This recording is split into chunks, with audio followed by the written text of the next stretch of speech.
بسم الله الرحمن الرحيم تبارك الذي بيده الملك وهو على كل شيء قدير الذي خلق الموت والحياة ليبلوكم أيكم أحسن عملا وهو العزيز الغفور الذي خلق 7 سماوات طباقا ما ترى في خلق الرحمن من تفاوت فارجع البصر هل ترى من فطور ثم ارجع البصر كرتين ينقلب إليك البصر خاسئا وهو حسير ولقد زينا السماء الدنيا بمصابيح وجعلناها رجوما للشياطين وأعتدنا لهم عذاب السعير وللذين كفروا بربهم عذاب جهنم وبئس المصير إذا ألقوا فيها سمعوا لها شهيقا وهي تفور تكاد تميز من الغيظ كلما ألقي فيها فوج سألهم خزنتها ألم يأتكم نذير قالوا بلى قد جاءنا نذير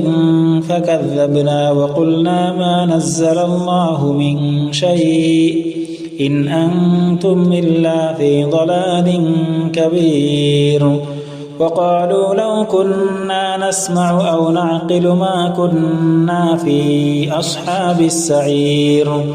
فاعترفوا بذنبهم فسحقا لأصحاب السعير إن الذين يخشون ربهم بالغيب لهم مغفرة وأجر كبير وأسروا قولكم أو اجهروا به إنه عليم بذات الصدور ألا يعلم من خلق وهو اللطيف الخبير هو الذي جعل لكم الأرض ذلولا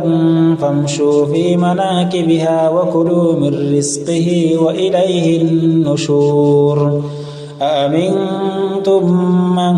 في السماء أن يخسف بكم الأرض فإذا هي تمور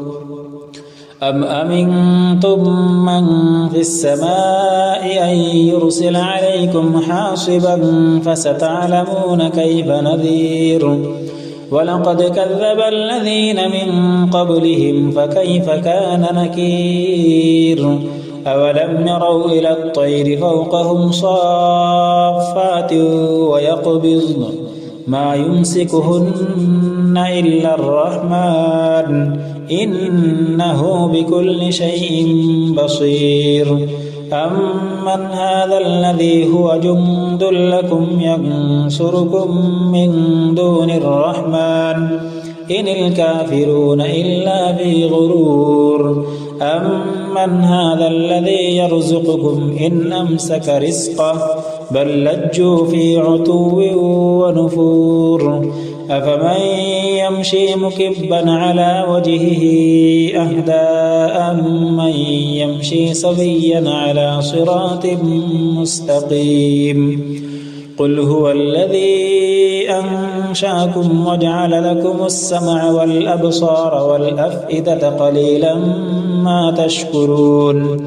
قل هو الذي ذرأكم في الأرض وإليه تحشرون ويقولون متى هذا الوعد إن كنتم صادقين قل إنما العلم عند الله وإنما أنا نذير مبين فلما رأوه زلفة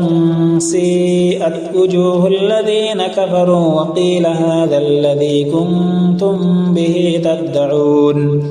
قل أرأيتم إن أهلكني الله ومن معي أو رحمنا فمن يجير الكافرين من عذاب أليم قل هو الرحمن آمنا به وعليه توكلنا فستعلمون من هو في ضلال مبين قل أرأيتم إن أصبح ماؤكم غورا فمن يأتيكم بماء معين بسم الله الرحمن الرحيم تبارك الذي بيده الملك وهو على كل شيء قدير الذي خلق الموت والحياة ليبلوكم أيكم أحسن عملا وهو العزيز الغفور الذي خلق 7 سماوات طباقا ما ترى في خلق الرحمن من تفاوت فارجع البصر هل ترى من فطور ثم ارجع البصر كرتين ينقلب إليك البصر خاسئا وهو حسير ولقد زينا